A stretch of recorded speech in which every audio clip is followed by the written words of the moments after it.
틈틈이와 알아보는 미국 주식 이야기. 안녕하세요, 틈틈입니다. 한때 기후위기의 만능 열쇠라고 불렸던 에너지원 기억하시나요? 바로 수소입니다.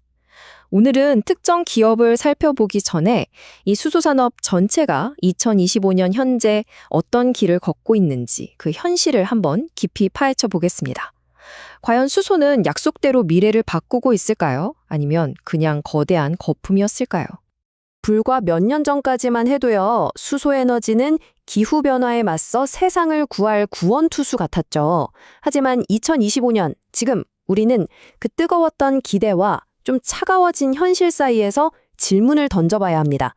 수소는 정말 약속된 미래일까요? 아니면 아직 오지 않은, 어쩌면 오지 않을 미래일까요?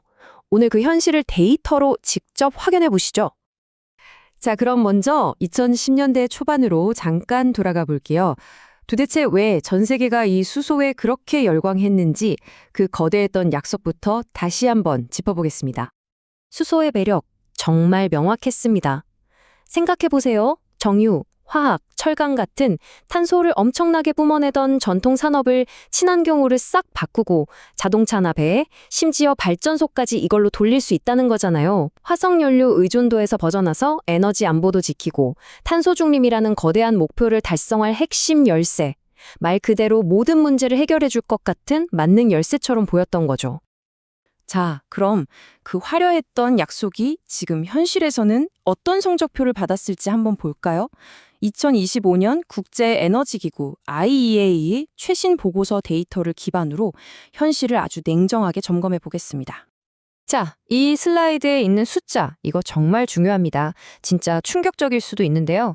2024년에 친환경 저배출 수소 생산량이 10%나 성장했다. 이런 좋은 소식이 있었지만 그 이면에는 좀 불편한 진실이 있습니다. 전체 수소 공급량에서 차지하는 비중이 여전히 1%도 안 된다는 거예요. 이게 무슨 뜻이냐면 우리가 쓰는 수소의 99% 이상은 여전히 탄소를 배출하는 화석 연료로 만들어지고 있다는 거죠. 성장은 했지만 전체 판을 바꾸기엔 아직 턱없이 부족한 현실입니다. 이 차이는 수소차 시장을 보면 더 확실해져요. 2022년 당시에 각국 정부가 2030년까지 전 세계 120만 대의 수소 연료전지 차를 보급하겠다, 이렇게 야심찬 목표를 세웠거든요. 근데 현실은요? 그해 말 기준으로 실제로 돌아다니던 차량은 고작 7만 대를 조금 넘는 수준이었습니다. 목표와 현실 사이에 얼마나 큰 간극이 있었는지 딱 보여주는 예시죠. 아니, 그렇다면 왜 이렇게 더딘 걸까요? 수소 산업이 마주한 가장 큰 장벽들은 대체 무엇인지 부정적인 측면부터 한번 자세히 들여다보겠습니다. 핵심적인 장애물이 크게 4가지가 있는데요. 첫째, 너무 비싼 가격입니다. 친환경 수소는 기존 수소보다 최대 7배나 비싸요. 둘째, 엇박자. 수소를 만드는 쪽 운반하는 인프라, 그리고 쓰는 쪽이 동시에 착착 맞물려 돌아가야 하는데 이게 마치 세 개의 톱니바퀴가 따로 노는 것 같은 상황인 거죠. 셋째, 부족한 수요. 이렇게 비싼 수소를 선뜻 사겠다는 곳이 없으니까 대량 생산으로 가격을 낮출 기회조차 없는 거고요. 그리고 마지막으로 불안한 공급망인데 이건 다음 슬라이드에서 바로 보여드릴게요. 방금 말씀드린 불안한 공급망, 그게 바로 이 슬라이드에 나타나 있습니다. 수소 생산의 심장이라고 할 수 있는 수전해 설비를 만드는 회사들이 줄줄이 쓰러지고 있어요. 프랑스의 맥파이는 법정 관리에 들어갔고 노르웨이의 넬은 공장을 멈췄습니다. 핵심 부품을 만드는 회사들이 이렇게 흔들리면 투자자들 입장에선 당연히 불안하겠죠. 산업 전체의 신뢰도가 흔들릴 수 있는 아주 심각한 상황입니다.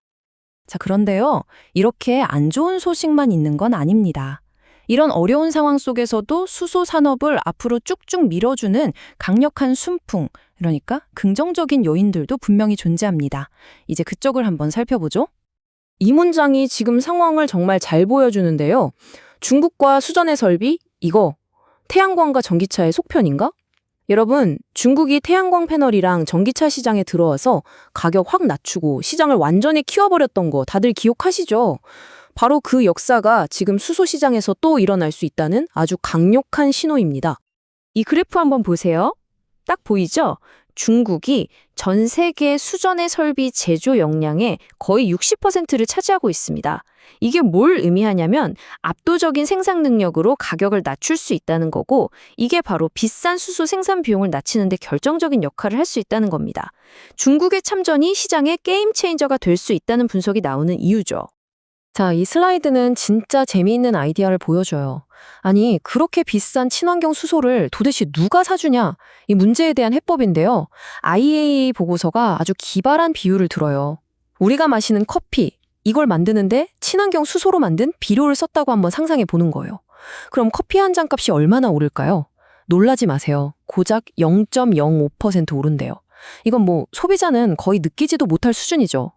이렇게 최종 제품 가격에 영향이 적은 분야부터 공략해서 초기 시장을 만들어내자는 아주 똑똑한 전략입니다. 그리고 정부가 바로 이런 시장을 만들어 주려고 팔을 걷어붙이고 나선 겁니다. 보조금으로 비싼 가격을 메워주고 이건 믿을 수 있는 친환경 제품입니다 하고 인증마크도 붙여주고요. 유럽처럼 탄소세로 장벽을 쳐서 친환경 제품을 보호하기도 하죠. 최근 1년 동안 새로 투입된 정부 자금만 210억 달러가 넘습니다. 이건 아주 명백한 신호예요. 정부가 직접 판을 깔아주고 있다는 거죠. 자, 그럼 지금까지 살펴본 이 역풍과 순풍, 이걸 다 종합해보면 2030년까지 수소산업의 미래는 어떻게 그려질까요? 데이터에 기반한 전망을 한번 보겠습니다. 이 차트가 2030년 전망에 대해 아주 중요한 걸 알려주는데요. 수많은 프로젝트가 발표는 됐지만 실제로 돌아갈 확률은 다 다르다는 거예요.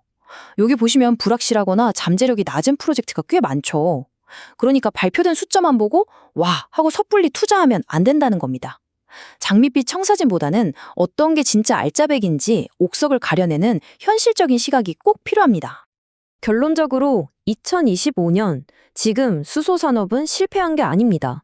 다만 우리가 생각했던 100m 단거리 경주가 아니라 아주 긴 마라톤을 뛰고 있는 거죠. 옛날에 태양광도 시장의 1%를 차지하는데 25년이나 걸렸다고 해요. 수소도 지금 딱 그 힘들고 어려운 도입기를 지나고 있는 겁니다. 이건 단기적인 성공이냐 실패냐의 문제가 아니라 수십 년에 걸친 거대한 에너지 전원 과정 그 자체로 봐야 합니다. 오늘 수소산업의 현실에 대한 이야기 어떠셨나요? 앞으로 더 알고 싶은 기업이나 산업이 있다면 댓글로 편하게 남겨주세요. 지금까지 틈틈이었습니다. 감사합니다.